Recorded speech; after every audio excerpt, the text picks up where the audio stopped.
Welcome to an episode of the Clutch Coalition, the show about comics, movies, and more. This is also the show that would like to extend our deepest condolences to Zach Synder and his family. We really hope there's a hard time for you right now. We really hope you're get through it, and we wish you the best of luck.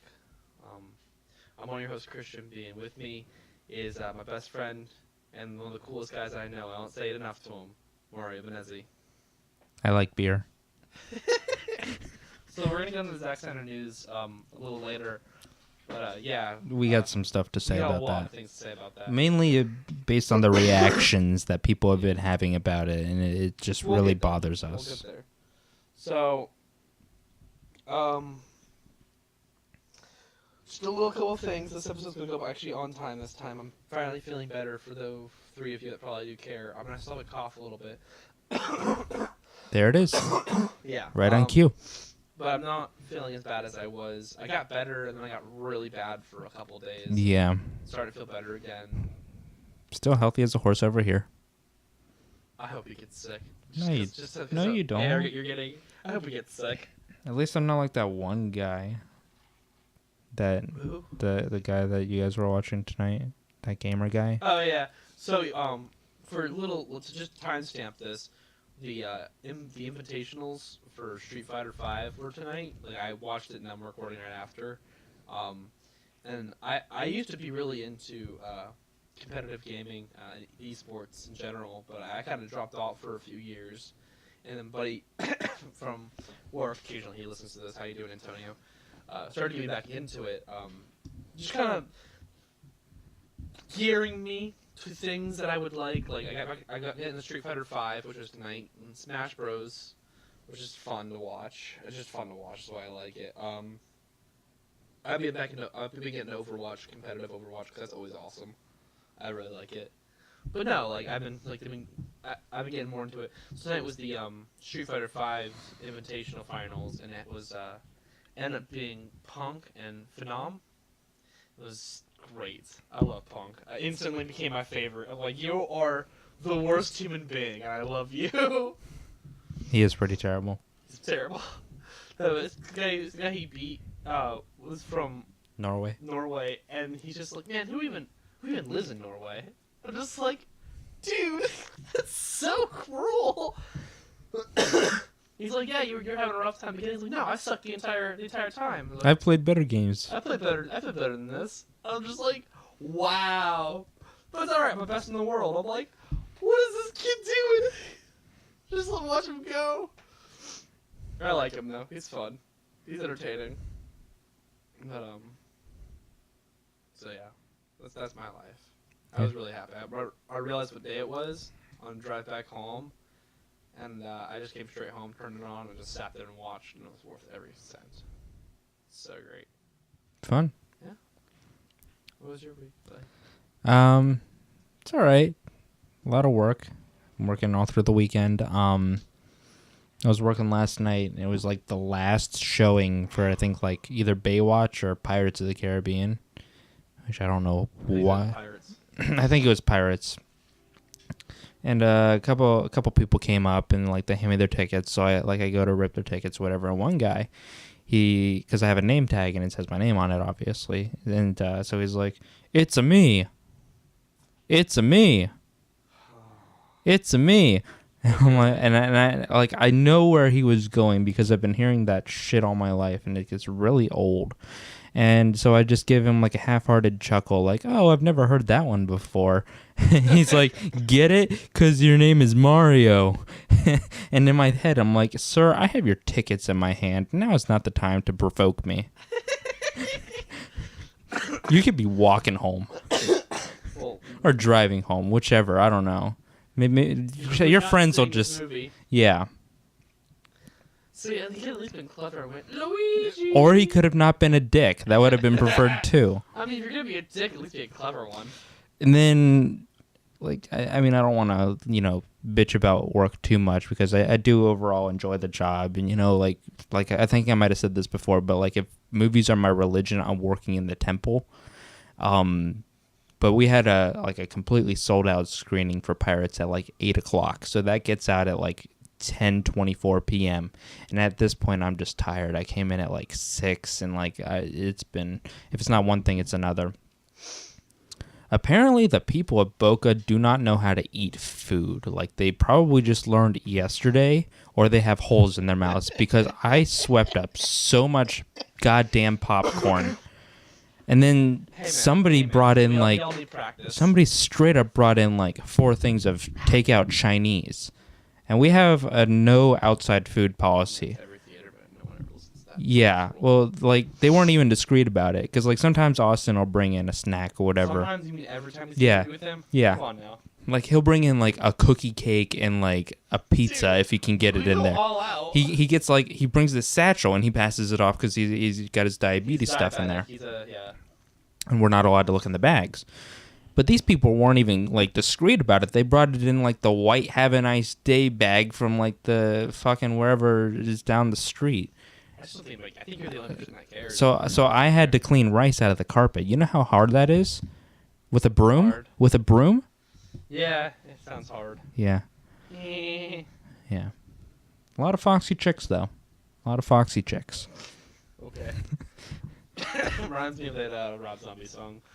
It goes, Pretty sure all their brains were in their boobs, though, because, like, a lot of them weren't very bright. I'm not going to make a mean joke here. I will. Nod my head. I will, because I'm a dick. Oh, dude. You know what's next? Not next week, but the week after? E3. Oh, I was going to say time for a beer. No, next weekend, but the weekend after is E3. Cool. Sorry, I just realized that. And Bethesda is going to do a show. Cool. Oh, they have not officially confirmed a press conference time, but they're definitely doing one. Sorry, I just noticed. I was just looking this up. I got nothing. I don't know what he's doing. So that's it? Yeah. Sorry, I was just listening. Yeah. You look weird with headphones on. Because they're like 3 inches like from your face. Well, you look weird in general. I know I do. I'm okay with that, though. I miss my beard. I'm regrowing. I'm round 2 to see if I can actually grow one this time. All right, well, let's get into the news. As we said, we thought it'd be a good thing to start today is that Zach Synder has officially stepped down as director of Justice League, and for the most part, any future DC films or just movies in general. Yeah. Due to a family tragedy, Joss Whedon is set to take over and step up to fill the role that fill the spot that he's leaving. The Snyder is stepping down because his 20-year-old daughter, Autumn Snyder, sadly killed herself back in March. There's still movie still slated for a November 2017 release date, but my condolences to his family. It's nice to see Whedon stepping up for him and helping out. Yeah, and I can't imagine that Snyder was just letting this all not not taking the time off since March. He's probably had Whedon in behind the scenes, and they just announced it because that's a big thing to have to announce. I think that just on the side of the movie standpoint, I think with Whedon taking over, I think he's been over. Because this happened in March, I think he's been in charge since March. Yeah, I can't see them not having him in charge at that point. Yeah, if he just got in charge of the film now, I would say they would be pushing back that November release date. Yeah, but they keep pushing out all this upcoming merchandise for November, and it's like, okay, well they're seemed pretty set for this date. All right, we're going to have a talk. Now, we're not saying that everyone's doing this, but we're just kind of calling out the few people that are. I don't know if they listen. I don't care if they listen to this show, but like, there's a way to take this news. To preface it, I'm not a fan of Snyder's directing. I never have been. I don't hate the man. I don't dislike the man. I'm fine with the man. I'm not a fan of his directing. I was never a fan of him being on these movies in the first place. I'm not happy he's gone. No, I'm not. I don't want him to be gone like this. Not like this. He was... Much I can say about him, he did genuinely want to do this. This is what he wanted to do. He wanted to do these films. He put in an effort. Yeah, he put in a real effort. and I I think it's only fair to say that because my personal feelings about him have been stated many times. Mm-hmm. I'm not happy Joss Whedon's taking over because the circumstances involving this just aren't right, and it's not worth it. It's like no human life is worth it, and there's a large crowd of people that are just being assholes about it. They're happy that Snyder's daughter killed herself. Like some of the things being said are just stuff so like, monstrous. he wanted grim and gritty, guess he got it. No, fuck you. Yeah, seriously. Fuck you up your stupid fucking ass. I absolutely hate that. Yeah, there's a level of just wrong that is. And I know some of them, it doesn't matter, it's not that big of a deal. I'm like, well, no, like it kind of is. You're taking your little comic book movie about your superheroes, and you're making this big old deal about how the director you don't like's gone, and you're just kind of like being an a-hole about something that's just so insignificant. And like when you're praising the death of a person, you're genuinely scum. Mm-hmm. Yeah. And just flat out, like if you're sitting here and you're praising the fact being that Snyder's daughter killed herself so that you can get the director you want in this movie, you're scum. And honestly, I hope you suffer the rest of your life because you don't deserve the life you're given. You're a just awful human being. It bothers me because, he made some movies that you didn't like. Yeah. Big deal. Who cares? Big deal. Do you know how many movies that I have to sit through that I do not like? I don't hate the people involved. No. I don't wish their children to die because I don't like their movies, and I don't rejoice in their loss. No, if you rejoice in the loss for Zack Snyder, you are a horrible, horrible person. And if you claim to love these characters, if you are so adamant that Justice League needs to be a good movie, and you say, well, he's doing terrible by these characters, then you are clearly not a fan of these characters, because these characters fight for the things that are good and pure and just in this world. And if you're triumphing in his defeat, in his hour of darkness, then you have no clue what these characters are about, and you have no right to call yourself a fan. You disgust me. You are slime. You are trash. If you really though, if you are sitting here and you're just rejoicing in the death of just someone who did nothing wrong, and a family that really did nothing wrong, like in their personal life, they didn't do anything like cruel. They didn't hurt anybody. They didn't attack you. So yeah, they don't have the same feelings as you do. Boo-hoo. Get over yourself. Go to hell. Like, seriously, you don't have the right... you don't have the right to watch anything that's produced from this. Because you know what? You obviously don't understand what these characters stand for. You obviously don't understand what this stand for. They're supposed to stand for something greater and better. And if you see this moment as an opportunity for you, and not for the tragedy as it is, then what the hell's wrong with you? What the hell is wrong with you? Like, it's just... There are people out there though that are been really cool about it, and there's a lot of love going his way, and those people really are just the shining examples of what it means to be a hero in this kind of day and age. Yeah. Just sit there and be like, look, we're all here for you, and people that are out there like reaching out to the family and doing everything they can to help them, they really are the shining example of what humanity has to offer. But at the same time, in any tragedy, you always find the ones that are just the example of the worst of humanity, and those are them. They are the worst of us, and we can't let their voice be any louder than a whisper. Because honestly, when we start letting a-holes like that get a larger discussion started, we allow them to just preach. We open up an opportunity for just horrendous things, and you know what? I know I'm be perfectly honest. Your speech is not free. There are things you just don't say, and so you can say it if you want. Sure, that's what freedom technically is. You can say it if you want, but I hope every single human being that you'll ever meet treats you like the trash you are for the rest of your life, or at least until you learn what you did was wrong and you make up for it. Like, yeah, sure. Oh, well, they can say whatever they want. Well, yeah, they can say whatever they want. Guess what? We also have the right to just belittle them and beat them down until they've learned what they've been doing to other people, and that's what they deserve. It's just a horrible thing to say, a horrible thing to say to somebody who just lost their daughter. Well, Yeah. I don't know. It was just that really. It's been a dark week because that. Yeah. And the Like- Manchester bomb attack. God rest their souls as well.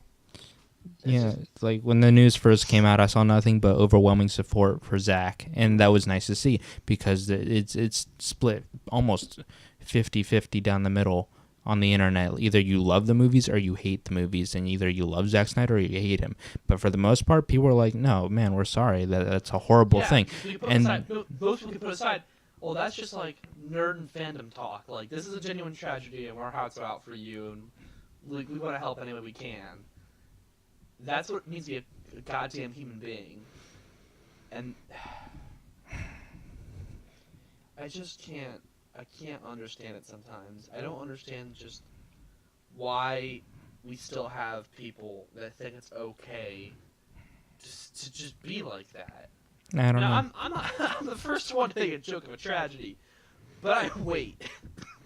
And I make sure that at least the joke's tasteful and within the right company. Anyone wants to be making jokes like on here that are untasteful. Because I try for the most part to know where the line is and keep up with it on the show. Like, yeah, when I'm in private, I make jokes, but even now, like, you could contest that I'm very like, no, like, this is a tragedy and there's nothing funny about this. Yeah. I don't know. It's just pretty horrible. People are weird. Yeah. I don't understand them. Well, a couple news articles that aren't as dark before we get into another dark one. First up, Aquaman director James Wan is to helm the upcoming reboot of the Resident Evil films as director, obviously. Constantine Films and Screen Gems have said that they want to produce 6 new Resident Evil films. Greg Russo is set to write the script, or at least the first one. God, why? I don't know. We'll see where it goes. I mean, if they make it more closely tied to the games story-wise, I won't mind as much. Didn't they just end the Resident Evil franchise? Yeah, but that franchise was not anything like Resident Evil. Like, it was a complete side, weird tangent they were going on. Now they're probably rebooting it and trying to make it more like the games. This must be how people that aren't really big into comic books feel whenever they see another damn Spider-Man movie. Wasn't there just one out? Yeah, this is a new one though. Oh.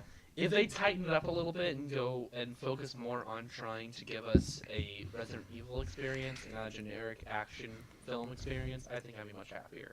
So I want to see where they go with it first. I'll withhold judgment until I start seeing some images of it. Because like you said, like, this is how people like. It's like the comic book movie thing. We can't judge, and I don't love the Resident Evil franchise, but I've always thought that they would transfer very well into movies if done under the right hands. Yeah. Is James Wan the right hand?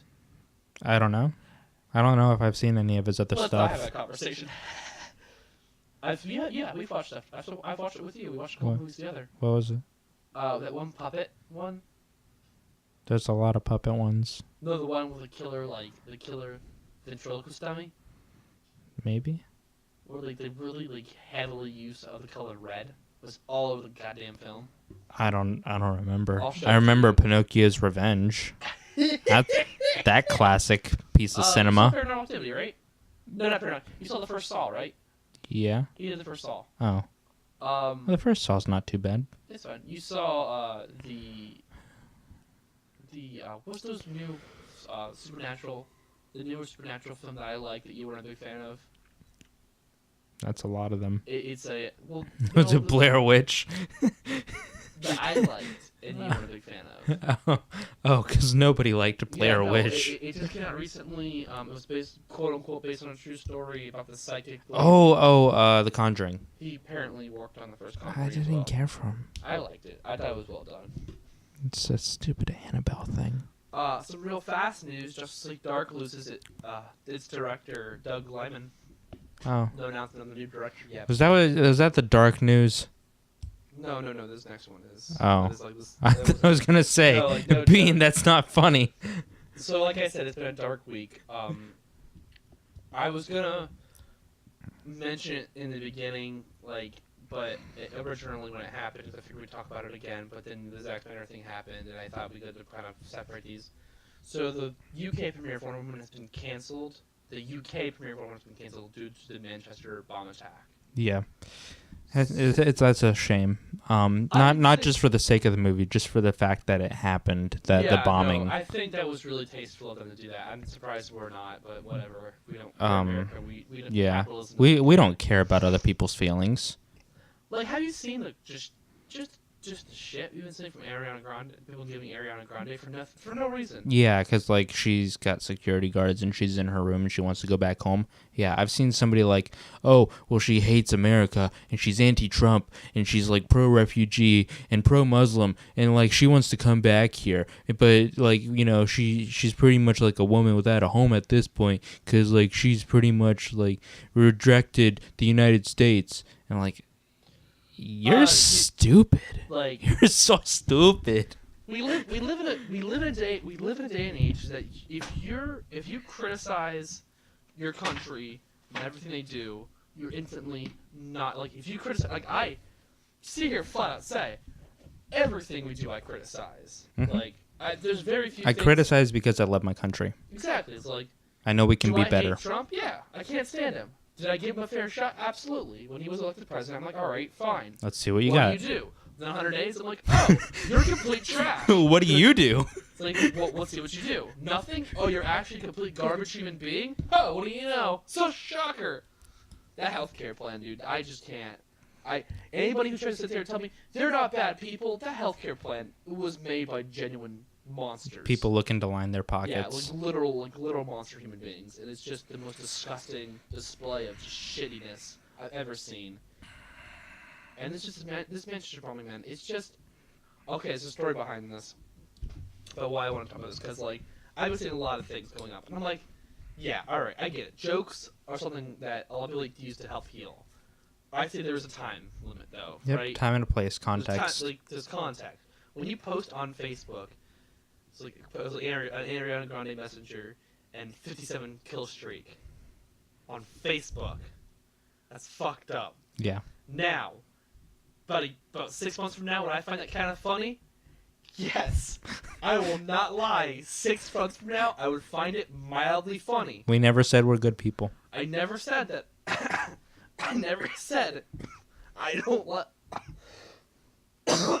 I like dark humor.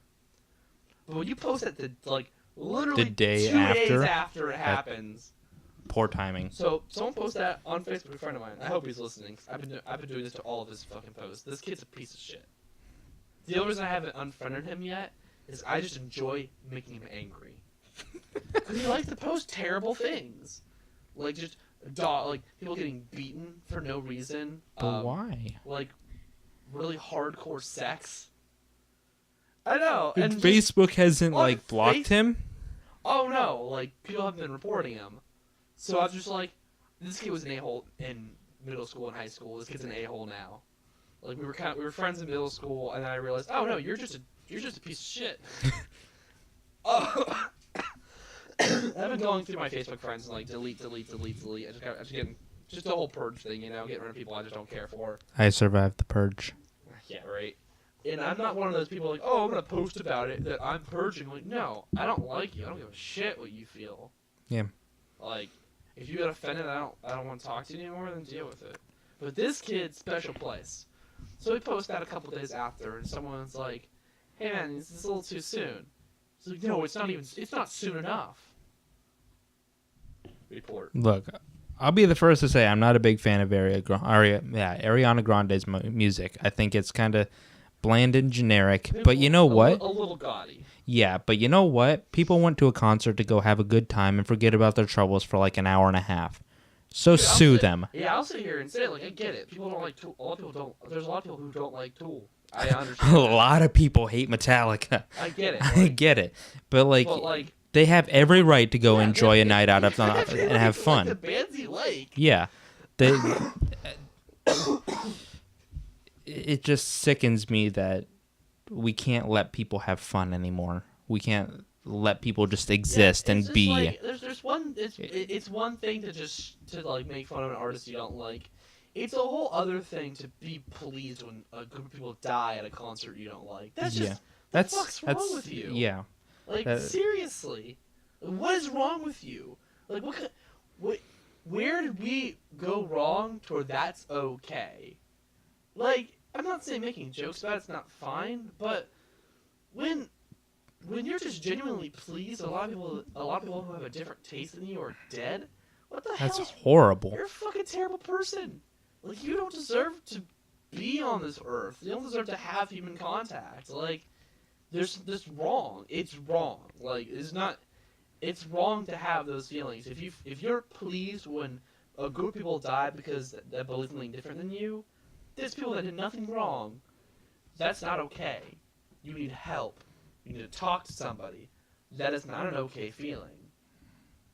And it's this weird theme of the week. It's just kind of really getting to see. Be a person. Like, God, there's just, if you in a situation like this, I'm like, yeah, in a situation like Snyder, or in a situation like the Manchester bomb attack, like, yeah, like, in a few months, will joking about it be okay? Well, they're gonna be okay, but at least within the right context, the right group of people, yeah, it's fine. You know? I'm not gonna sit here and say that my group of friends from back at home don't make these kind of jokes. They absolutely do, but they understand just time and place. Time. Let time pass a little bit. And it's just the thing with this week. There's just some people who just don't understand that and just don't care. And it breaks my heart. It's this mindset that didn't happen to me, didn't happen to my family, so it doesn't matter. And I'm like, that's not right. That's not okay. It doesn't have to happen to you. It doesn't have to happen to your family. It's still not okay. People have lost their children, their friends, their lovers. And you're rejoicing in that. I love how fucking quickly. And I'm not gonna sit here and say Republican. I'm gonna say Republican and Democrat. I love how fucking quickly those piece of shit human beings want to go and turn this. Of course they do. Turn this and make it into something that they can use against us. Yeah, of course. And it's just like it's like the next day I saw both sides spinning this for their political agenda. I'm like, dude. Yep, I've seen. Let 24 hours pass, you sick fucking monsters. I've seen people protesting at vigils, and that is disgusting. That I don't get offended by much because I'm not 12, but that actually bothers me. Allow the people to mourn. Allow people to grieve before turning this into some stupid political agenda. Like, I get it. You know, I get the whole... I get where both sides are coming... I get where the Democrats are coming from. Like, look, we can't let this... Let this define a group of people that most of them don't want this. I'm like, yeah, I understand that. But they don't phrase it like that. Yeah. They phrase it like a "we told you so." No, like I get from the Democrat side. It's like, oh, we can't let this. Like, oh, well, this is because we do this, that, and that. Like, look, I get it. Like, I get where you're coming from. Now's not the time. And I get the Republican side. It's like, look, we're gonna sit here. We'll make a hashtag. We'll tweet about it. We'll send our condolences. But when are we actually gonna do something about that? I'm like, I get it. I get both sides. I get where both of you are coming from. You're both fucking idiots. Mm-hmm. Like, both sides. You both are stupid. Like, just straight up. Like, sorry, Republicans, we just can't carpet bomb an entire religion. That's not right. This country was founded on the idea that you have the right to believe whatever you want. The whole reason why we have the idea that you can believe whatever you want is that when turn hits the fan, you can't use religion as a defense. You're tried not as a religious person, you're tried as a person who did actions. Mm-hmm. And I get it, Democrats. I understand it. You know, I get it. Like, you don't want this to hurt you. You want this to go with what the message you've been preaching. But here's the thing: people are dead, and a religious extremist did it. And I know you don't like to hear that, but they exist. Mm-hmm. Islamic extremists exist. I'm not saying it's the whole religion of Islam. No. Every batch has a crazy bunch. Every single religion on the face of the earth has a crazy bunch. Has a murderous bunch. Every religion. Go ahead and try me. I'll sit here and find it for you. I'll sit here for the next year pointing out how every religion has at least that small group or a large group of people that are a-holes. Islam is not the exception. I know we try to treat it as it is, but it's not. But here's the thing. 57 people just died because of Islamic extremists. Now is the time to sit here and say, not all Islams. It's like sitting here, it's like, when a white guy shoots up a black church, it's not, that now isn't the right time to say, not all white people. No, sir. Sir, it doesn't matter if all white people. A white guy just shot up a black church. We only calm down for a second. This just happened. Don't come to your white knight defense already. Let's calm down.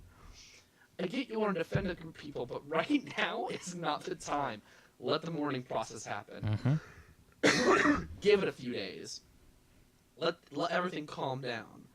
And this is the problem we're having, is that we don't want to. We want to jump on it the next second. We want to start going on the next. We want to just think immediately, but that's not how things get done. That's how we get into wars like the Iraq War, which is ultimately pointless because 9/11 happened, and yeah, it was a tragedy. But maybe the best thing to do wasn't let's bomb the closest nation. Let's bomb the nation we see.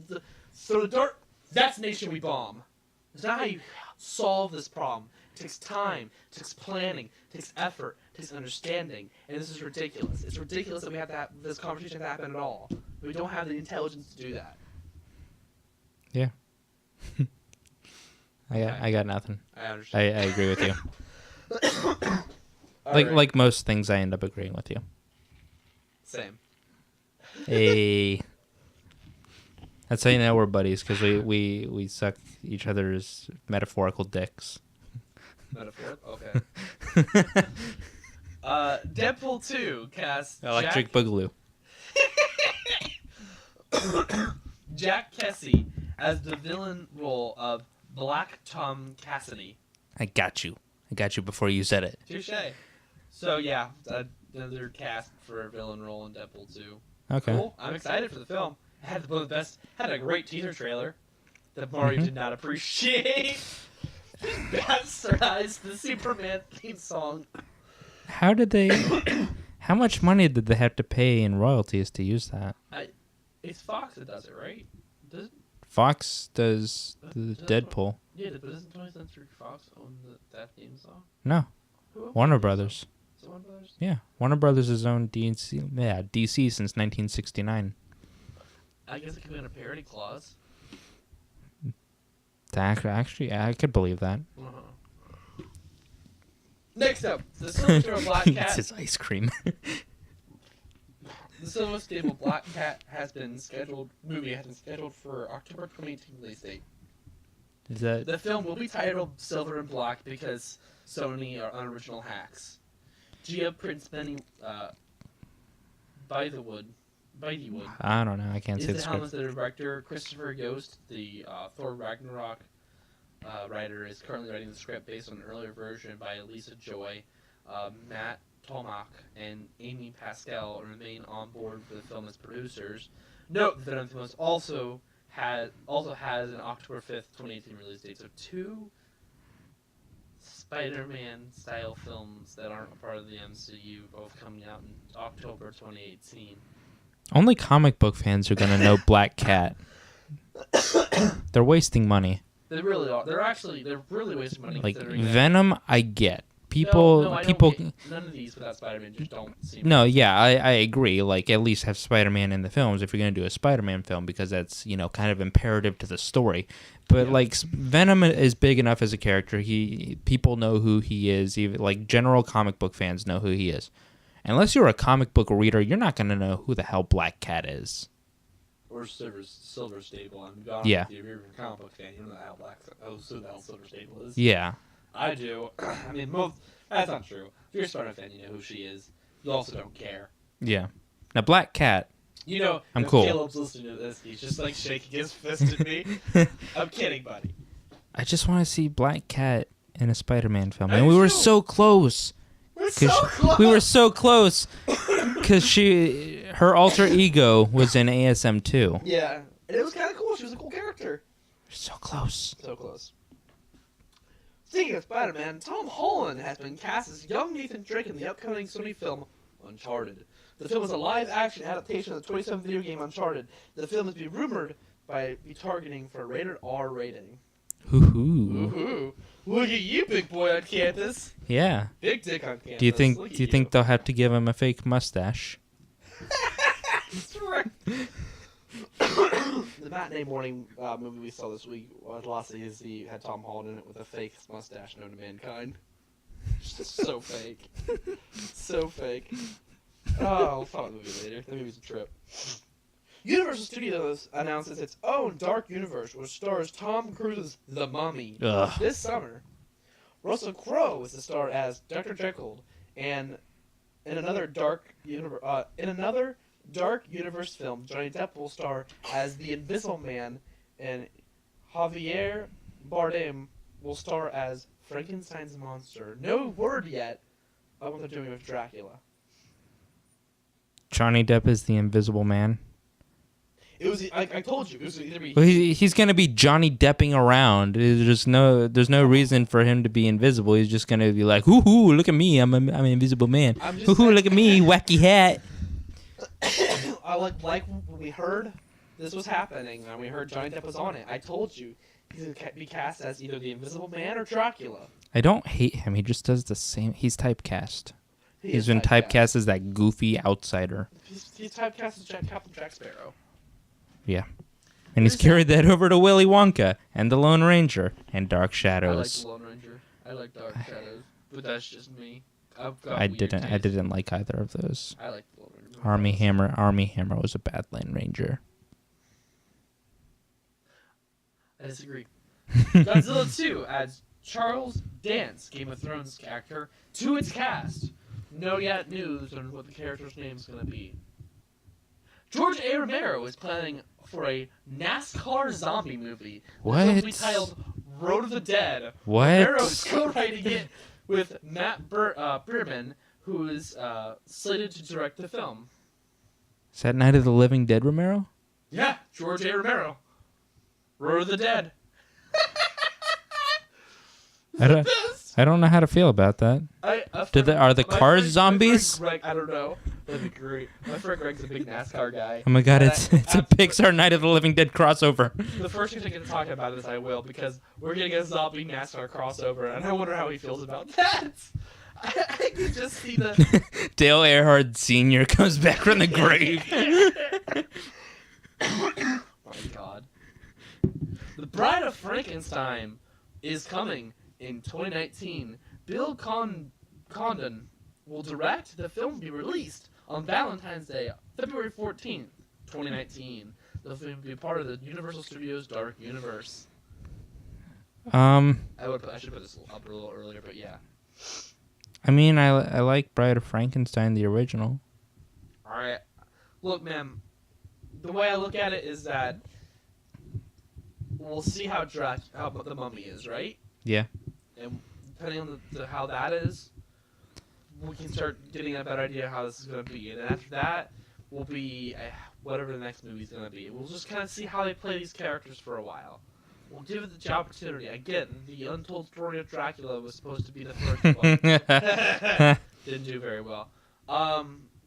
So they've canceled that whole... They're going to do a new Dracula, so good on them. Good. Getting Tom Cruise and Johnny Depp, 2 heavy hitters. And Russell Crowe, 3 heavy hitters. Are you not entertained? That was good casting. That's a good decision because people really care about your universe. So we'll see how that goes. I don't know. I mean, I'm not looking forward to The Mummy. Now, let's get away from the movies and let's get some more video game related stuff. Red Dead Redemption 2 has been delayed until spring 2018. No! I don't even play really video games. Not really surprising. I didn't think it was going to keep its release date in the first place. It did kind of come out of nowhere to be a lot earlier than I thought. The delay isn't super surprising. So I kind of expected this. Mario Rabbids Kingdom Battle has been confirmed for the Nintendo Switch. The long-rumored strategy RPG is currently scheduled for an August release date, set to debut at E3 in June. For those of you who are wondering when E3 is, it is the weekend of the 10th. So. Oh, I thought you were going to say what it is. I thought you said what it is, not when it is. You know what? This is a mainly comic book movie show. I should probably preface it. E3 is an expo, a gaming expo. arguably one of the biggest gaming expos. For nerds. Yeah, for nerds. And No, but like what happens it's usually cool. is that all the major companies get all like Sony, Microsoft, Nintendo, well, kind of Nintendo, Kind of. Square Enix, Bethesda, PC gaming, like this PC gaming group thing. I don't know what it's called. All will have like a press conference where they say, "Look, this is the year for us. This is what projected for the year, or this is what's coming out this year. Here, things come out in years to come. We'll talk about more next E3." It's fun. I watch it almost every year. It's pretty I like cool. It. It's pretty cool. When E3 comes around, when that week hits, like it'll be like we'll probably even theme an episode for it because It's like a religious holiday for Bean, like a week-long holiday. No, it's only for like 3 or 4 days. Well, 3 days is a week, right? No. I usually I not really take off. I usually make sure that I'm not working during the press conferences at least. Now, did they play that like live in GameStop? No. That'd be awesome. I know. That would be a good idea. God, I wish. No, but there's a stream. I can watch them on Twitch or I can watch it on YouTube. Will there be taquitos involved? If I can be home, I'll cook food. I'll come for the taquitos. Taquitos. Yeah, I remember. Grace is just sitting there listening to this. My roommate, who's Mexican and not Mexican. Don't call her Mexican. She doesn't like that. I'm Mexican. I'm a Mexican, not a Mexicant. You know what movie? Justice League is supposed to get a manga adaptation. What? I don't know. Like the movie or like the comic books? I don't know. The Japanese publisher Champion Red Magazine will be hosting the manga and will be written and illustrated by oh my god, Japanese names. I'm so sorry, guys, if we have any Japanese listeners. If we have any listeners. Shihori Teshigori? Teshirorgi? I don't know. Known for Saint Seiya. The manga will be released on June 19th. The manga will be titled Batman and the Justice League. Oh, so pretty much modern day Justice League. I was going to say it, but I knew you would take the role for me. It's like Wolverine and the X-Men. It's just such a great title. Batman and the Justice League. I'm like, well, yeah, I guess. The lineup includes Batman, surprisingly. Of course. Superman, Wonder Woman, Green Lantern, Flash, Aquaman, and Cyborg. Okay. At some point, you have to wonder, well, we're just going to accept that Cyborg's one of the big 7 now. Not my Justice Leaguer. Hashtag not my Justice League. Yeah. I don't know, man. It's come to the point where we can't fight anymore. We just have to kind of accept that this has happened. I refuse. It's Martian Manhunter. It is Martian Manhunter. Or Green Arrow. He is also a fine substitute. No, Martian Manhunter. I will take Martian Manhunter 1,000 times before I take Green Arrow. But Green Arrow is also a decent substitute. Yeah, I don't know. Not as one of the 7. Not as one of the 7, but like on the team. Yeah. Oh, yeah. Last but not least, Tim Seeley and Jesus. That's right, Jesus himself. Well, Jesus Marino at least. Are hopping onto Hellblazer. Finally, someone new. The title, they start working on the title together on issue 13 in August. Think. What else does Tim Seeley do? Nightwing. Oh yeah, that's right. I like him. I like him too. Maybe he'll write a good book for you. This is the book that he's been wanting to do. Like this is the one thing that he's. Wait, is he leaving? He's leaving Nightwing. Yeah, probably. Don't leave Nightwing, Tim. We love you. You're really good at Nightwing, buddy. That's one of my favorites. Makes me smile. Jesus artist, so. Jesus Marino? Jesus Marino. Yeah, we've seen his stuff before. What does he do? I don't remember. That's not my problem. I don't remember what he does. He does art. I hate you. Well, that's the news for the week, guys. Let's get into the comics. All right. Well, first up, we got Action Comics number 980, and it's written by Dan Jurgens and art by Patrick Zurcher. Zurcher? Yeah, it is really good. It is. It's aight. No, It restores a lot of stuff back to the status quo, Not really much of a spoiler if you are familiar with the original Cyborg Superman's origin story, but they give us confirmation that that is indeed canon. It's not some weird grim and gritty reboot. That's some BS reboot. Yeah. Zor-El was Cyborg Superman. That bothered me. The idea was there. Like, I get it. I got the idea. The execution, on the other hand, Poor. Christ almighty. The only good story that he was in was that Supergirl story.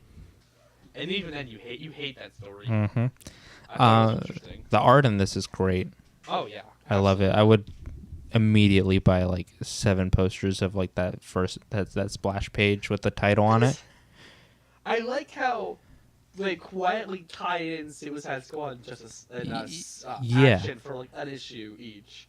They didn't even say anything this is going to happen. They just quietly tied it in together. I read Action first because, Superman fan, got to read that first. And I'm like, oh, they mentioned something that happens in the latest Suicide Squad.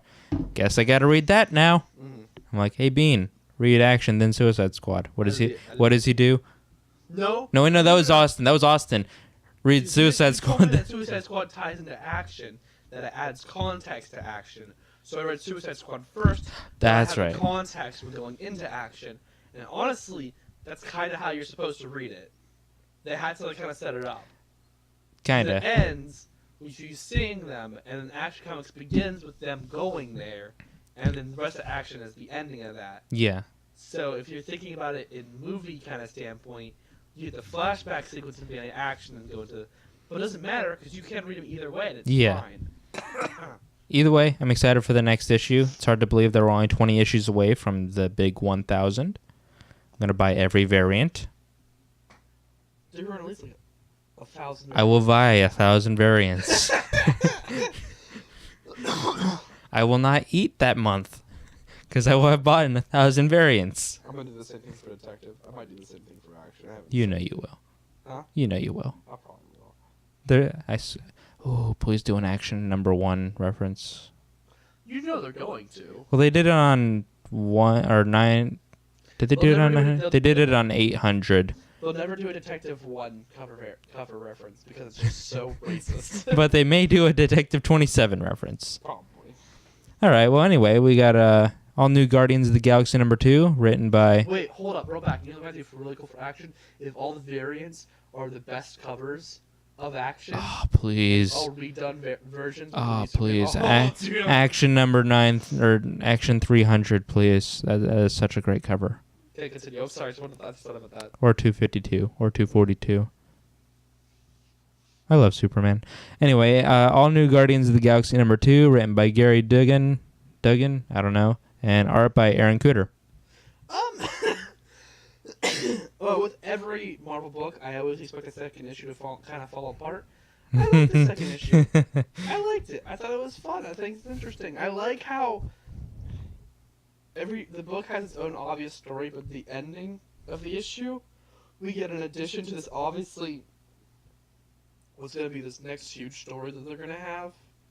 Like this beginning story is obviously just an introductory story, but like a page or two at the end of every issue, we get like another little addition for this bigger story that's going to come out about like Groot's like pieces of Groot that are being turned into like these monster creature things, and it's pretty. No, it's actually really cool. Like this issue, like the ending of that bit in the end is really dark, and just this issue's fun. It's cute. They have been this whole like portion of the book making this plan, only for it to all fall apart within 10 seconds. Me. Fall apart. Me.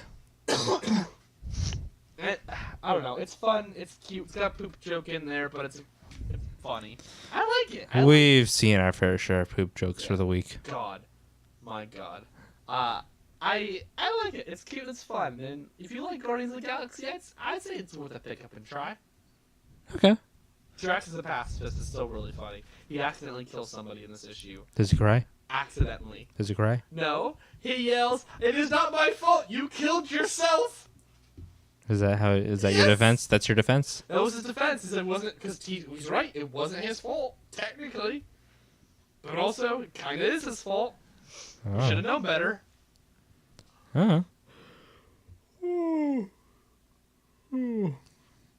go ahead to the next Yeah. one. Yeah, no, it's all right. I was yawning, sir. I wasn't getting enough oxygen in my blood, sir. Next up, we got Christian coughing into the mic. The Archies. It's a one-shot, and it's written by Alex Segura and art by Joe Eisma. How was this Archie book, bro? Pretty good. It's a one-shot, so, you know, it's not got anything like any big significance on the overall universe. I think it just kind of takes place in its own time and universe. It's good. As a person who tried and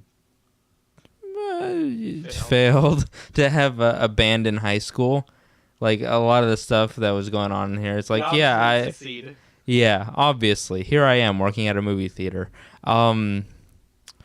Yeah, it reminded me of like what it was like trying to get a band together and like, you know, getting that chemistry right to go out on stage and have it kind of sound not terrible. Was Archie successful? Yeah. Were you successful? I mean, I played Slayer in a church, so, you know, I got that going for me. Dang. You got some balls on you. Look at that big man on campus. Christ. I'm just going to play some Satanist music if you all don't mind. Wait, what? No. My favorite little quick story. My favorite thing was that I was playing Fade to Black once in a church.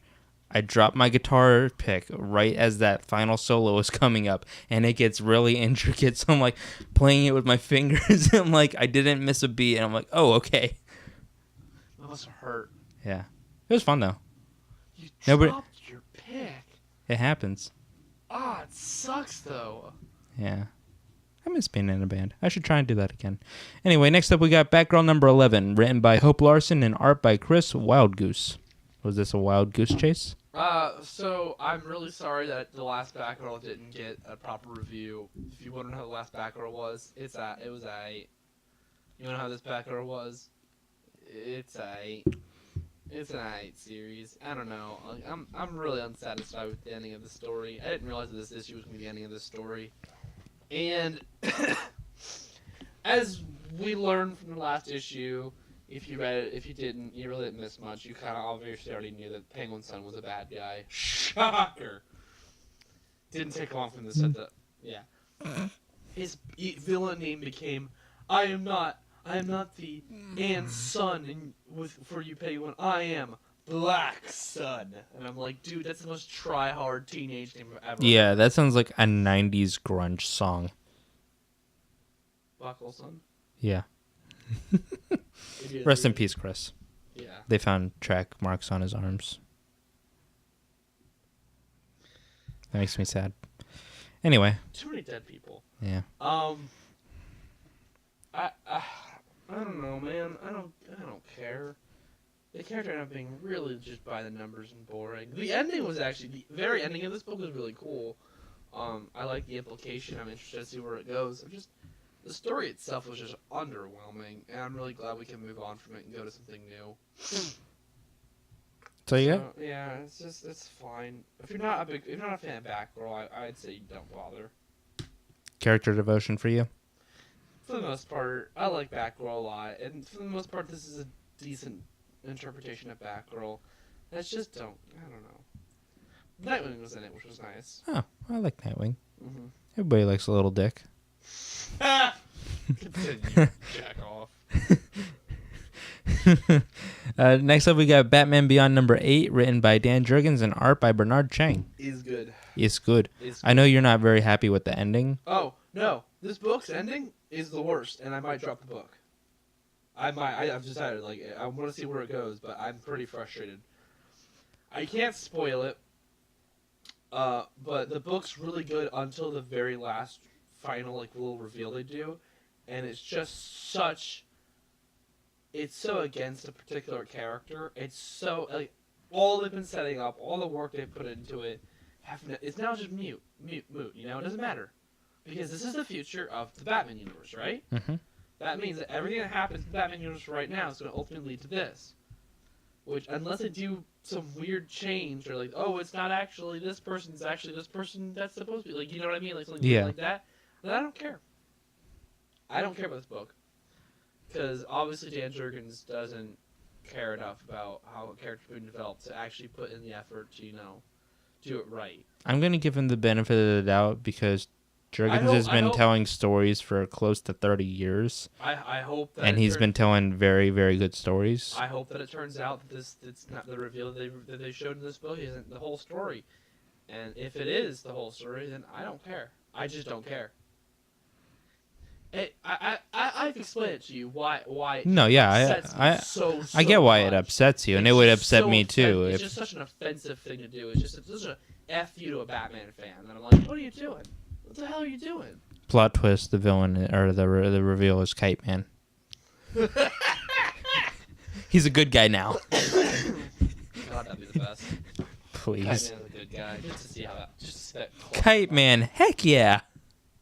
Because he doesn't say how anymore because swearing is for villains. Plot twist, we're villains. Plot twist, Batman swears. Plot twist, I'm a villain. But no, it's just like, I don't know, like, this book did really well until that final reveal, and then I'm just like, what are you doing, and why? Like, why would you do that? Like, go to hell. I'm going to tell you to wait for the next couple issues, see how it plays out. And all I've been seeing in Batfans, like, oh, it was inevitable, man. I'm like, shut the hell up. Get the hell out of here. Get lost, Dude Bros. I'm tired of Dude Bros in my Batman fandom. I'm tired of them. I'm tired of the Dude Bros. Go to hell. Like, seriously, you know, they're the worst. You're the worst people. Just the most annoying people on the face of the earth. Sorry. I'm going to wait and see how it plays out, because I have faith in Dan. Mm-hmm. But for the most part, the book is good. He knows I exist. Really, really good until the ending. He knows I exist. So that's why I trust him. That's why I trust him. I guess someone has to. Anyway, next up we got Batman the Shadow. This is number 2 of 6. It's written by Scott Snyder and Steve Orlando, and art by Riley Rosmo. A little more talkative in this book, but I don't mind. Yeah, I liked it. Yeah. Oh, that was fun. Yeah, good. Pretty intense. That whole ending last is just part. not. That whole ending is just not a good thing. It's just the worst thing that could possibly happen just happens. I'm yeah. like, oh, no. Plot twist. It's Kite Man. It's Kite Man. Plot twist. It's Quilt King or the Killer Quilt, or the hell he's called. Quilt Man. Quilt Man or Condiment King. Condiment King, bro. Oh, what a back. I'm gonna rat catcher back. You know why people don't like him? Because he can't cut the mustard. I mean, he does really relish in his glories. Yeah, but he's got some catching up to do. High five! This is why we have no friends. Mario with the assistant, Mario with the execution. That's how this goes. Alright, let's go to the next one. Yeah. It's good. Pick it up. Next up, we got Blue Beetle number 9, written by Keith Giffen and art by Scott Collins. Kind of a snooze fest. We see the return of a character that I've been missing and a concept that I've been missing for a while, but the ends don't justify the means. I was gonna drop this book. A lot of talking. And I'm still thinking about dropping this book. But Batman's going to be in a story, and I'm considering whether or not it's actually worth just reading. I'm just staying around for Dr. Fate. I love Dr. Fate. Give me a Dr. Fate title. Fate, wasn't it? Yeah, give me a Dr. Fate title, please. A good one. Not that kid comes across the helmet thing that they tried to pull. Yeah. Ugh. Anyway, next up we got Deathstroke, number 19. It's written by Christopher Priest and art by Carlo Pagulayan. It's the third part of the Lazarus contract. That ends next week, doesn't it? Thank God it's over. Thank God this book's over. Deathstroke, I don't have to pick it up again. I'm tired of it. Yeah. Christ. If I'm not mistaken, isn't that the same writer that does like the series normally? Yeah. I can see why you dropped it. It's hard to follow. It is hard to follow. I don't understand his writing style. I don't understand I don't know what he's doing. Like when they introduced, character's name redacted here, like I was like, oh, okay, cool, that's kind of interesting. But like just the shifting of the narrative stories. from time to time, there's no indication. That's what the book is, like that black panel, title of the story or title of what the hell's going on, right? Mm-hmm. And he was remember the obscure half a page that you read 10 issues ago.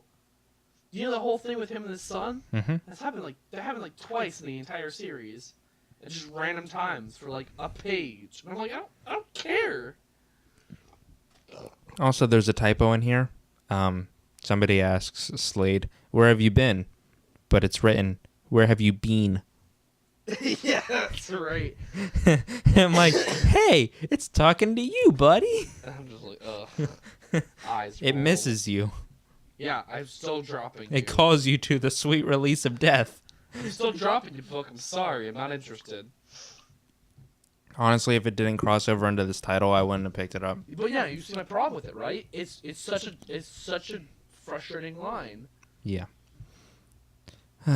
Anyway, next up we got Detective Comics number 957, written by James Tynion IV and Genevieve Valentine, and art by Carmine Carnero.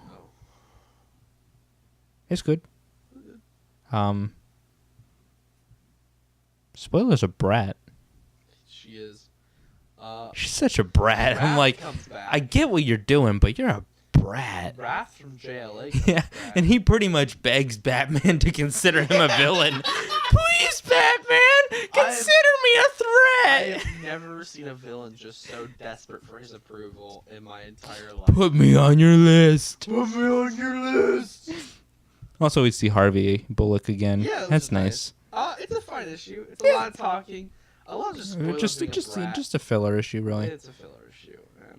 I get It's it. not- Oh, it's set up for the next story. I'm like, yeah, that's great. I don't care. Yeah. I like spoiler, but like She was a brat here. yeah, that's just. I see what she's trying to People say. get hurt. She's this whole thing like, oh, we don't need superheroes anymore, so I'm gonna sit here and be a superhero. Yeah, I was like, Okay. you, my friend, are what we call a hypocrite. Hippie crit.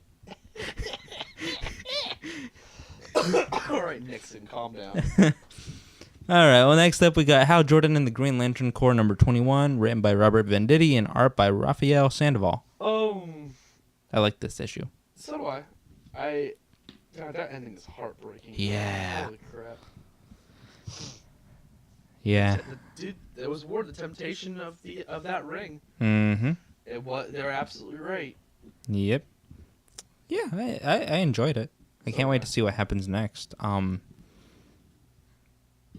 was getting on Kyle's case for hitting on Sornek while like John, yeah, in the middle of a fight, and then she goes and like starts smooching with him when they need to go like help everybody out.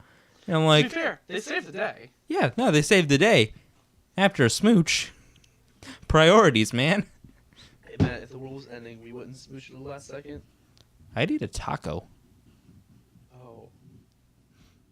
I'd get you one too. Oh, okay, cool. That's how I want to go. End of the world, I just want a taco and a beer. Wait, no, a taco, some pizza, and a cheeseburger and a beer. Tequila. Whiskey. How much time do we have until the world ends? Because I'm going to need more than 10 seconds. Anyway, next up we got Hellblazer number 10, written by Simon Oliver and art by Philip Tan.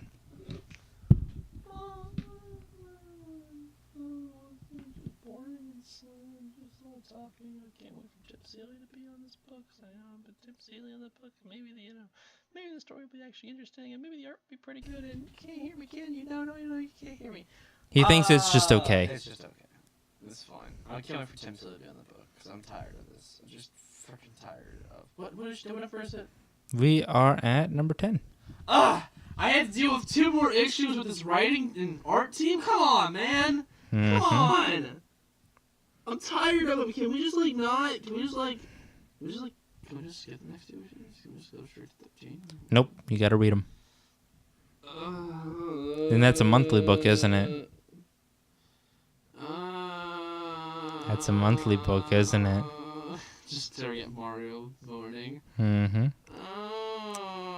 It's just so boring. I don't care about genies and lamps, man. You made genies and lamps boring. Like, the hell's wrong with you? You made Dajin or whatever they're called just boring. Like, what? No, you made it boring. I don't like you. Go away. Genie should be should always be cool, and you made him boring. Or sexy, like I Dream of Jeannie. Oh my god. Let's continue. It's just not worth it. Wait until Tim Seeley gets on this book, man. A writer that would obviously care about the character. Let's get one of those, please. Next up, we got Justice League of America #7, written by Steve Orlando and art by Felipe Watanabe. It's a filler issue. It's pretty good. Yeah. There's I'm glad I actually read this one. I picked this up before going out to work. And honestly, like it was nice. It's a little wordy. A little wordy, but the conversations are cool. So yeah. We get a name drop for Dr. Savannah, which is the Shazam villain. Mm-hmm. So kind of cool. Shazam? Question mark? Please, because I miss him. This team could use Shazam. Oh my God, please. They could totally use a magic user. Also, the art in this was great. Yeah. That was some beautiful art. That's all we really got. It's probably the best of this series so far. Yeah. Probably the best issue. Funny, we've had 2 complete stories, and this is the best issue. Just the one issue. It also sets up an interesting, it sets up the ending. It's just great. The killer character comes back with a hard-on against Killer Frost, and it's just so great that it's that character. It's Kite Man. It's Kite Man. It's really great. I like it. It's fun. All right. Well, next up we got Mother Panic #7, written by Jody Hauser and art by John Paul Leon. I know you're thinking, don't panic. I wasn't thinking that actually. I was thinking about a lemon. Oh. It's fine. I don't know.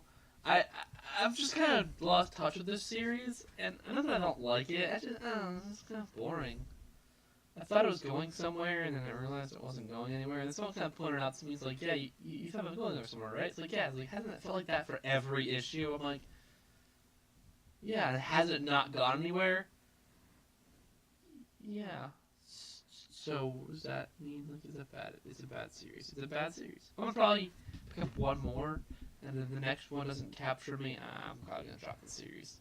I don't know. I thought it was going somewhere, and I thought it's really cool. It's really well done, but like, if you're not going anywhere, it's not really worth it. You know what I mean? Like, yeah. You're not really gonna go anywhere with your story. I don't like. Have a point. Yeah, like, I get it. Like, you can't always be perfect, but like, at least try to be perfect. Yeah. You can't always be me, but you can try. Get out of here. Go ahead. Next up, we got Plastic. Apparently, this is #2 out of 5 issues. Turn out the miniseries, and that hurts me a lot. I love this book. You wanted an ongoing series about a man and his sex doll? Absolutely. All right. Right. It's written by Doug Wagner or Wagner, I don't know. Genius. And art by Daniel Hilliard. And drawn by a god. Dude, this book's great. It's just so great. It's just... He's talking to a dead cop. And when he has to pickpocket a guy to get some money, he apologizes to the dead cop. I don't understand this book. Like, I don't understand it at all. It's out of nowhere. I only have 3 more issues. Come on, man. This is an ongoing series. This guy is the best. His character is cuckoo. Plot twist, the best character is the blow-up doll. Plot twist, the best character is Kite Man. It's always Kite Man. No, this series is great. Now it turns out it's only a 5-issue miniseries. Dude, pick it up. It's only 5 issues. It was like, what? Like, 15 what? bucks? Yeah. Yeah, dude, totally I'll worth it. probably pick it up. Totally worth Yeah. it. I might do it. Maybe. No, it's like it's totally worth it. It's definitely worth it. Pick up the first issue at least. No, I've read the first issue. Yeah, then I'll just bum it off of you. That's what I do. there you go, bum that off. Take it. I'll just read it another day. No, it's fine. Just bum it off me. Well, I don't have any way to get it back to my place safely. Oh, fine. Well, I'm picking up tomorrow, right? I guess, yeah. We're gonna have whiskey and watch things together. Yeah. What we see then? Ooh, we can watch MST3K. Yeah. All right, moving on. Next up, we got another book that Bean is pretty interested in. It's called Redneck #2, and it's written by Donny Cates and art by Alessandro Esterin. And this book is not, I will say again, not of the limited series. Thank God, because wow, this book's great and really weird. There's a point in the book where it just kind of like takes this weird left turn. It goes back with this weird left turn and goes back, and you're just like, what the hell? What was that? No, you don't get to just show that. Now explain it, book. No, go back. What was that? No, it's just you go to this church full of Satanists and like snakes attack them, and then just it as quickly as it appeared, it goes away. And you're just like, no, no, go back. What was that? What happened? And also, it explains like why they go there and why they leave. Like it explains it, but like, let's do a U-turn. A U-turn, please, because my God, it was weird. Dios mío. Huh? Dios mío. Yeah, it's good. It's really good. Did I let you borrow the first one? I didn't read it yet. I'll give you both of them then. Okay. You should definitely read it. It's very, very good. Very, very good. I really, really like it. Okay. Yeah. So you got? Yeah. All right. Well, next up, we got Suicide Squad #18, written by Rob Williams and art by Mr. Tony S. Daniel. 2 issues. He lasted 2 issues on the Suicide Squad. Cock it with only 2 issues. I mean, you knew it. We're not spoiling anything because there's an upcoming issue of Action where Superman's kneeling before Zod. Yeah. But Waller, I just love how she's having a hard time believing that General Zod broke free. Yeah, like literally blows off a piece of his head to break through. And I'm like, dang. A man whose main weapon is a boomerang is not the same as a Kryptonian war-hungry villain. Basically a god. Like, Old Testament god. And you're surprised. Old Testament god with an ego problem. Jeez. There's a lot of cool stuff in this book. Yeah, like, I like how it was only 2 issues. Like, I Yeah. like how it was only in this series for 2 issues. Like, that's the way it belongs. Yeah. I want to see how Waller deals with that. I want to see where that goes. Plot twist, she kills herself again. Please. She totally deserves it. She's a monster. She's a horrible human being. It's good. It does tie into the Superman. I'm just gonna call it Superman Revenge Squad because that's pretty much what it is. Yeah. It's an updated version of that. What do they call themselves? I don't know. It's pretty much like a majority of that, like with the exception of like Blank, which is a new character introduced in Lois and Clark, the miniseries.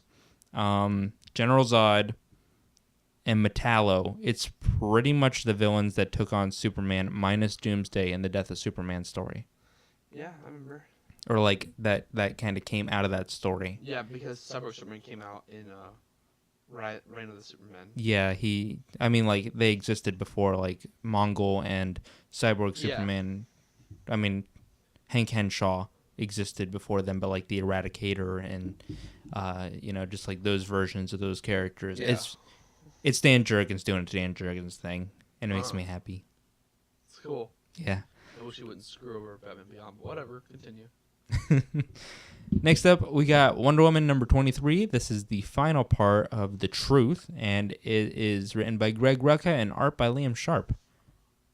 This hurt me in the feelings. Yeah, this was, wow. This is the ending of Truth. I didn't expect it to end. I know. This story was going to last forever. It sure as hell felt like it. It did. But, overall, I like the story. I do too. I just think it's the really solidifies what makes it awesome. I think it's just the double story going on in this one title thing that kind of dragged it down a bit. Like my girlfriend loves Wonder Woman, but she hasn't had the opportunity to read these books. And now that like she's gonna have a little more opportunity, she gets to read Truth and like these last like 4 stories all as like one straightforward thing, not having to wait. Yeah. Which I think is much better. Yeah. 25 ties them both together, if I'm understanding that correctly. These, like, timeline things they've been setting up. Yeah. I'm looking forward to it. Next issue is the last issue of God Watch, and I'm excited for that because that's also been a pretty killer really story. Good story, yeah. I'm really excited to see how that ends. I'm excited. I love this. I love this title. Freaking gorgeous, dude. The art in this issue specifically was just so majestic. Yeah. Majestic. Yeah. Yeah. Who's the new writer gonna be again? I don't know, but like I saw the cover art for one of the upcoming issues, and it kind of reminded me of like some '90s Wonder Woman. Okay. Well, I'm like, dig it. with like the really big hair and just like everywhere, and I'm like, I'm about that. I'm about that life. So yeah. It's always good to come up from Doc by 94. Support your local comic book store. They definitely need it. They've been really cool with us. And go to Wonder Woman Day. It's on June 3rd. June 3rd, Wonder Woman Day, guys. Don't skip out of that. It's gonna be fun. You get if we're understanding correctly, you get what is it? Cardboard or like cardstock tiaras and bracelet things. That's the name they have. And you know you're gonna get a post from us with me and Mario. And oh, you know it. You know it. On. Hell yeah, dude. I'm excited for this movie. Excited. I'm excited. I need to get the Wonder Woman Walmart pop. I don't know if they're like starting to hit shelves more frequently now, or if like everybody else is getting in there, or we're not. But I'm just gonna like order one to a store. Yeah. Because I need that pop. I do too. No, I don't. But hey. I bought Diet Dr. Pepper Cherry just because it has Wonder Woman on it. A really cool Wonder Woman too. Let's not kid around here, bro. I just need to get Diet Dr. Pepper so I can have all 4 cans. I have a problem.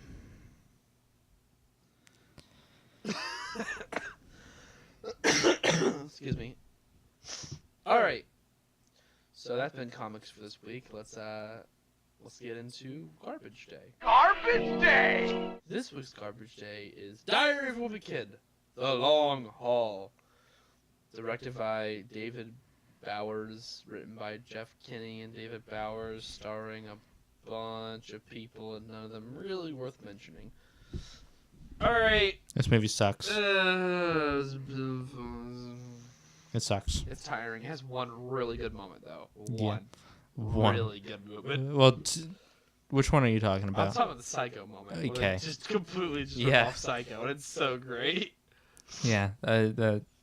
I think I was like one of the only people.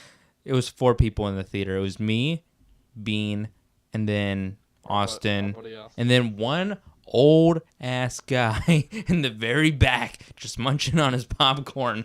And I was the one laughing the most at the Psycho bit. Yeah, it was funny. It was really funny.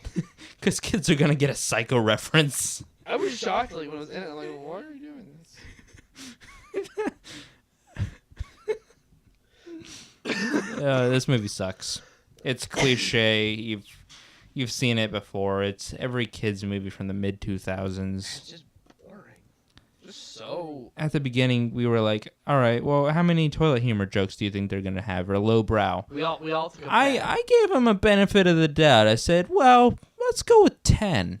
Austin put 8, and I doubled him up and said 16. We were at 19. I was close. Damn it. I was close. I was so close getting that bet right. And what was the bet for? Pride. We're all bragging rights. Bragging rights. I still claim it because I was the closest. But it's just stupid. I like. It's a dumb books. kids movie. It was based off a dumb kids book. Like, what do you want to say about it? Like, produce better funny. Content. I'm tired of the excuse. Oh, it's a kids movie. It gets a free pass. No, it doesn't get a free pass. Kids are smarter than that. They don't deserve Z-grade entertainment. At least treat them like they're people. Okay, don't just produce something that you can pretty much recreate by jiggling your keys in front of them. Ooh, look at this! Look at this! I'm so tired of that mentality because, parents got to go get dragged to go see these movies too. Uh-huh. And, like, I'm sure my mom was thankful beyond all belief that when I was growing up, the movies that I went to go see in the theaters, the few of them that I did get to see growing up in a family of 6, that's it's a luxury to go to the movie theater. But like the movies that we did see were pretty good. Like they were quality family films, mainly Pixar stuff, because that's quality kids entertainment. This is not. This is garbage. I can't speak much because my mom let me watch a lot of the things that she watched, and explains a lot. Yeah. I hate that argument. Oh, it's a kid's film, so it gets a free pass. No, it doesn't. No, Somebody put time and money into it, and they got paid for writing this, and you're going to say that it's okay. No, treat your kids better than that. They deserve better than that, because nobody's going to remember this film in 10 years. Films like The Incredibles, Toy Story, people still remember those films. You want to know why? Because they're quality entertainment. Yep. Because they treat their audience like respectable individuals. This one talks down to the audience. Yeah. It explains everything. Nothing is left to think about. There's nothing to think about in this movie. It spells it all out for you, and it takes you by the hand, and it takes you directly to where it wants you to go. And you're supposed to feel all happy and stuff. And there's a moment where they start singing some stupid Spice Girls song, and there's no resolution to their conflict. The family, they still hate each other. There's no moment like, us kids, we were pretty stupid. We did something. We ran off. And left our parents worrying. We blew off our grandmother's 90th birthday to go for a stupid video gaming convention because that's really important. And then all of a sudden they're singing a damn Spice Girls song. Maybe not to you. Well, they're singing a damn Spice Girls song, and all of a sudden everything's all hunky-dory. No. Yeah, no. It's cheap. It's cheap. I could have sworn any kind of intellectual... It's avoid any development for these characters, which is really upsetting, because even in a kid's movie you should have some kind of development for characters. It just doesn't teach a moral, which in a kid's movie should be the big thing you focus on. Yeah, kids don't get in trouble. They sneak off. They almost ruined their grandmother's 90th birthday. The parents have to call the cops because they don't know where the hell they are. Mm-hmm. I was going to say something else. What was it? Oh, yeah. The production value of this film is so cheap. I could have sworn this was a made-for-TV movie. It was pretty bad. Don't watch it. Don't let your kids watch it. If you have kids and you're listening to the show, do not let them watch this. It's just not worth your time. It's not worth anybody's time. I'd be surprised if they're not bored the whole time. I don't know, man. I went in not expecting much, and I came out with a lot less than what I was expecting. We got our tickets for free. Wait, no, we didn't get our tickets for free because I forgot my badge. Yeah, we had to actually pay for these, unfortunately. Well, if I had got my tickets for free, I would have felt ripped off. That's how bad this movie is. Yeah, it's like I went in not expecting anything, and then I came out like, well, it wasn't better. It's a stupid movie. It was. So yeah, it's not worth your time. The only things that I can say were actually cool. Psycho Bit. Oh my god, so it's just what kid's gonna understand that reference? But all right. And Roderick wears like 2 Motorhead shirts. And for he does wear 2. And speaking of references that kids aren't gonna understand, in that latest Chipmunks movie, they make a reference to pink flamingos. Alvin's like, no thanks, I've seen pink flamingos. Maybe not a reference really good for your audience, tell me. That means that in that universe, they watched pink flamingos. God, those poor chipmunks. That poor audience, because those movies are awful. I swear to God, if we have to watch another one of those. If I have to watch another one of those. My mom dragged me to see the second one on Christmas Day. I'm sorry. At the drive-in. I'm sorry. Yeah. Are you ready? To rumble? Yeah. Wait, no. Are you ready to crumble? Remember that they would use that for like a cheese commercial? Yeah, I remember. All right, we'll get it from Garbage Day. Don't see the movie. We're going to get into Matinee Morning, and this week we saw The Lost City of Z, directed by James Gray, written by James Gray, starring Charlie Hunnam If you don't know who he is, remember he's the gentleman who played Arthur in the King Arthur movie. The really boring one. Yeah. Robert Pattinson, Sienna Miller, Tom Holland, Edward Ashley, Angus McFenay, and Ian McDermott. Ian McDermott, the Dark Lord of the Sith. The Dark Lord. This is the Do it. first time he's been in a movie since episode 3. Do it. He does kill it, by the way. He Do does it. great. So, Lost City of Z. I tell you right now, definitively that this movie is pretty great. Yeah, I liked it a lot. Really, really good. I liked it. I mean, the beginning is really slow, and it takes its time setting up the character and his military background. It kind of... The first very Kinda- beginning of this film is really, like, up and, like, everything, the things before the very first expedition. yeah, it's Just slow. boring It's- and slow. It's so And I slow. turned to B and I'm like, is it just me or is this movie kind of boring? And I feel bad because I felt bad for a second 'cause I'm like, I'm the one who pushed him to see this film. I saw a trailer for it just randomly one day. Yeah, I went into this one was blind. watching a Spider-Man trailer and then I saw Lost City of Z and I saw like the thumbnail. Like, this actually looks kind of cool. I didn't know what the hell this movie was. I just knew the title. And Bean's like, yeah, it's very British. So I'm like, I turned to him, so what is it, a science fiction? Is it a fantasy? No, it's a biopic. Oh, okay. Not really a biopic, but it's based on a true Yeah. story. It's produced by Amazon Studios. They did a lot of, like, they put a money behind this movie, like some serious cash. except for the title card, because it was just kind of there at the beginning, like the Lost City of Z, and then the film starts. I feel like they had a lot set up, Yeah. and they didn't really. They did. I feel like everything else felt so natural that they just didn't really have a natural way of starting it. So they just kind of started it. I'm telling you, they should have put it like at that scene, that shot where everybody was doing the dancing in the ballroom. That would have been. The dancing in the ballroom. But then scene, that wouldn't have really fit the tone of the movie. But No, if it were a different movie, that would be the ideal shot to put it there. I think either dancing in the ballroom scene, or if you could shorten at the beginning by like 3 minutes or 4 minutes. Yeah. Then put it at that first big shot of the landscape of like when they're traveling and whatnot, Mm-hmm. and you get to see that one beautiful shot of the mountain range with them like taking the picture, getting the map thing done. Just Lost City Z, or just do a landscape shot when they Yeah, get or there. like animate your own title cards. Yeah, like just do the beautiful land, just a very white or black. Yeah, what was it? Pretty Saul Bass that did the Hitchcock subtle- stuff. Yeah, just subtle, quiet land, like just shot. Or just do better. Don't even put the title in the film. Like, Do it at the end. just do it at the end. Like, there's a spot for it that would have worked. Yeah. Um, Um. other than that one bit in the beginning where it is slow, and it's only like the first 10 minutes. Yeah, that's even pushing it, maybe even less. Yeah. Other It's than not that- too bad. It picks up really well after when you get to the first expedition of them doing the map, and after that, the movie does great. I had a great time. I was Yeah. really fascinated the entire time.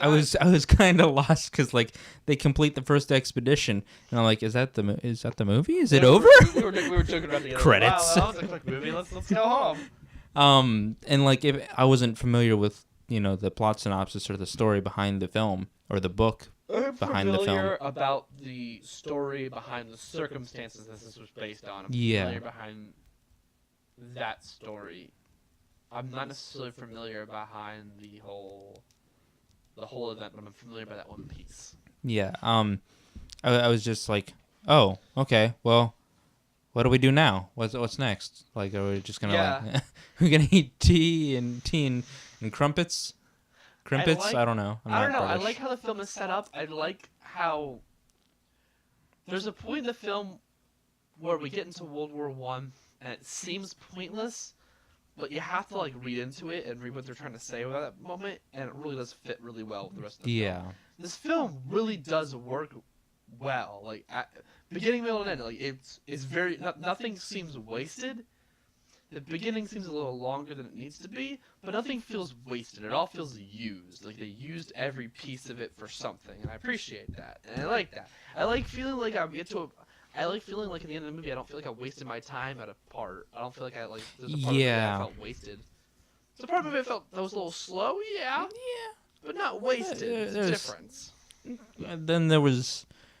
I mean, we can't talk about this movie without not talking about this. There's a bit where the main character's wife wants to go on an expedition because she found a document that was integral to Good for her. to her husband's studies, and she all of a sudden thinks that she can tough it out on an expedition. And of course, you need to know how to like in the 1930s. Yeah. And it's like, well, if you can do it, why can't I? Because a woman's just as good as a man. I'm like, okay, yeah, like I believe in equality too, but you have no training for this. Like you have no training. Like this is a you lot. will die. But then again, like neither does the son. Yeah, true. But he had a seasoned guide with him.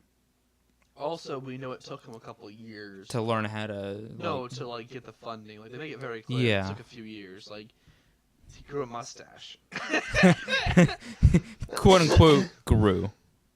Like so, it took him a few. The movie makes it very clear. Like they took him a couple years. So like in that couple years, he was training. So I'm like, all right. Yeah. Makes sense. Like I don't hate it entirely. That sequence. It's just. It feels very heavy-handed, and it's because the director worked with the actress who played the wife to make sure that like the character actually had some sort of an arc instead of like falling into the stereotypical wife that falls by her husband's side. Ends up pulling a lot of the time anyway. She just didn't do it again. I appreciate that. Like I get that, but it's just like they could have worked it in a little better. Naturally. Yeah, because at that point she was kind of pissing me off. I'm like. You have no idea how to take care of it. They bring like a guy in, and he's completely incompetent and doesn't know how to survive in the Amazon, and he's whining the entire time. He gets what he deserves. I get it. I understand where the film was coming with it. It just could have been executed better. It kind of foreshadows why the last expedition goes where it goes. Yeah. And it makes sense, and it works. It does. It's just. I think if written better, it wouldn't be as frustrating. Yeah, because it just a little heavy-handed. A little heavy-handed. Great, buddy. You're fine. It's hard to write and direct a film by yourself. Yeah. But you maybe should have a co-writer. I always say like when you have writing issues, it's because maybe you could have used a co-writer. Somebody did a proofread. Yeah, so somebody to go through and tell you yes, yay, and nay. And I get it. It's what producers are supposed to do. But producers aren't always writers. They don't always know what to look for. Yeah. Nothing against them, because unless you're used to that, you're used to reading scripts and seeing films in your head, you may not necessarily. It might be fun on paper, but not when it comes push to shove. Context, yeah. So that's why an extra writer's really nice, because it's someone handy. But look, how is this? And he goes, okay, you see this little bit here. Fix that. It's very heavy-handed, and it comes off very almost forced. Out of nowhere too. And out of nowhere, completely out of nowhere. You and I were trying to pinpoint exactly who this guy's influences were, and we came down to a lot of them. We had Francis Ford Coppola. Oh, definitely. Without a second doubt. Some very, very early Kubrick with the World War I stuff. Oh yeah. Some Steven Spielberg. I would even say Kubrick with how dialogue works in this film. Yeah. How the characters talk to each other. Feels very Kubrick. There was somebody else we had that was. Oh God. Scorsese. Was it Scorsese? I think it's like we felt like the shots were very like how the shots were made, and how like the look of the film felt very like how the jungle was being shot. No, it wasn't Scorsese. Who did who does the film? Quote from the film is "Little Smell Napalm in the Morning." That's Coppola. Coppola. So it's Coppola. Yeah, I mentioned Coppola. There's somebody else though. I can't remember now. It was Scorsese, because it's just how they shoot this like adventure kind of, and how just I don't know, the darkness and the grittiness of the film at times feels very Scorsese. Like what's that new film that Scorsese did recently? That's a good question. it looked a lot like that. I'm like, that's what it looked like. I could be getting the names confused, but Yeah. Long story short, it reminded us a lot of a bunch of new Hollywood directors. oh yeah, this felt New Hollywood. Through not and through. not new Hollywood like stuff that like is brand new, but new Hollywood There's like a time period. the Hollywood, stuff from like the late 60s, which is the 70s. the Kubricks, Kubrick's, Scorsese, the George Lucas's, George the Lucas, Spielbergs, just like those brilliant Coppola, filmmakers. definitely Coppola. Oh God, yeah. Coppola's like There's a shot in here, or a sequence in here where they're running from some indigenous people, and it straight up reminded me of Raiders, and I'm like, it did. Start the plane, Jack. It kind of reminded me of A New Hope a little bit. That one scene with Oh yeah, with Han Solo. It was funny. Ah! Ah! oh yeah, that turned 40 this past week. Yeah, I did. I still haven't gone back and rewatched that. Yeah, it's good. I'm gonna buy it on Blu-ray because the cinematography is gorgeous. God, movie Absolutely beautiful. very pretty. Tom Holland kills it. Just kills it. The expedition stuff is interesting. Yeah. Yeah. Well, all in all, it's a good film. Definitely worth checking out in theaters. The cinematography definitely makes it worth it. But well, everybody, it's been another episode of Collectors Coalition. Pleasure doing this for you all. If y'all have any comments or anything, just leave it wherever you're listening. Find one of the little comments thing and say, "Yo, you all suck," or "Yo, y'all the bomb," or "Yo, hi." Yeah. I'll be like, "Hey." Like really awkward because like then we don't know what to say after that because we're like, I don't want to like upset you. Be like, "Yo, what are you doing? How's your day, bro? How you doing at home?" We don't want to offend you by asking general questions. I don't want to assume that you're having a good day. Have a day. Have a day. But as always, guys, we'll see you next week. We love you, except for Mario. I love my listeners. I just want a hot dog though. Another week, another episode of Collectors Coalition, a Magnesium Studios production. Prolonged exposure to this podcast may cause the following side effects: Visiting our website at collectorscoalition.com.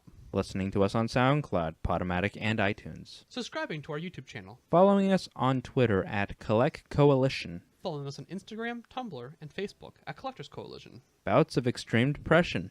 Uncurable explosive diarrhea. Not being able to grow up past the mental maturity of a 3-year-old. But in all seriousness, thank you for listening, and we love you all. And remember, stay nerdy, my friends.